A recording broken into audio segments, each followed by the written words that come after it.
So, in my travels across the internet this week, I came across another podcast I never knew existed, but I'm thankful that I found it because it is a treasure, let me tell you.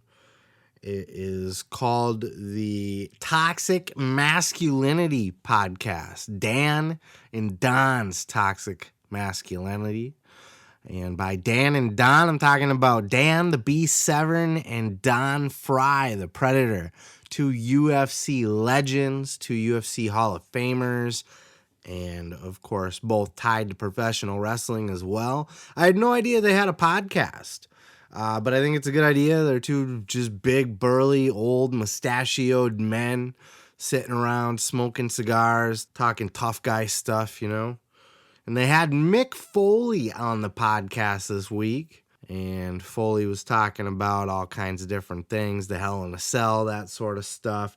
I had no idea, by the way, that Dan Severn was so talkative. I had kind of always thought him to be more of a quiet guy. I think maybe that's just because he never really did promos or anything. But he's got quite the personality on him, and that was something that I really enjoyed checking out this podcast. But in this particular clip that I'll play for you here, Mick Foley was talking with the mustachioed men about the origins of the sock puppet on his fucking hand, Mr. Socko. Check out this clip. Having a finishing move that incorporated flying off the ring apron onto the concrete was becoming clearly a worse and worse idea each time we went around. And besides, it wasn't a move I could do regularly at the non-televised shows. So a finishing move should be something you could do to anybody, anywhere, at any time.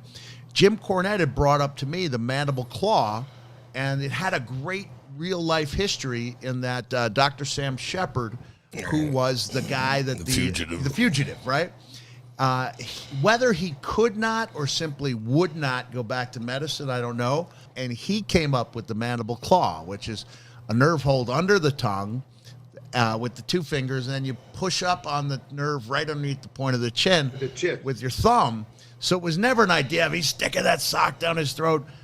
But now I had 2 years with fans seeing this move work by the time I invented Mr. Socko, which was just a way to cheer up Vince McMahon in the hospital.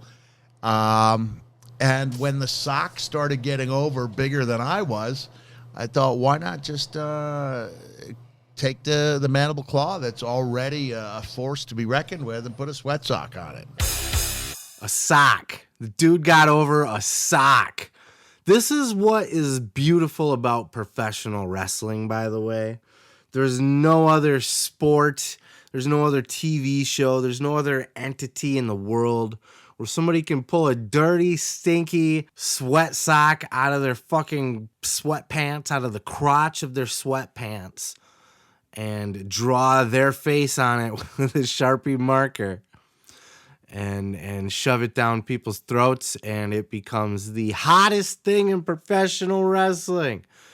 It's unbelievable. You can get the dumbest shit over. Remember Moppy? Moppy was over. Inanimate objects do really good in professional wrestling. There was Mitch the potted plant, if you remember that.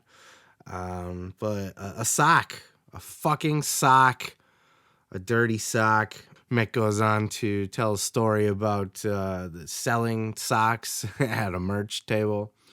And people not understanding, if they were not familiar with the sock gimmick, they would wonder why you're selling just one sock for $20 instead of a pair.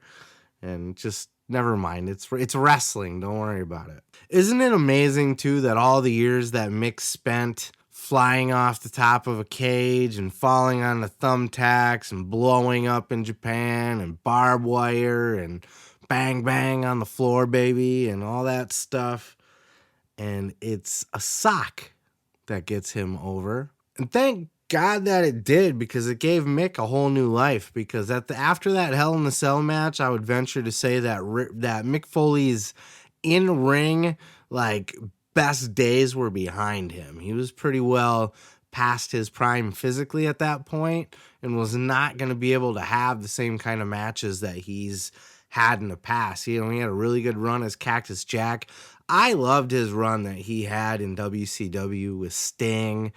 It was just great shit.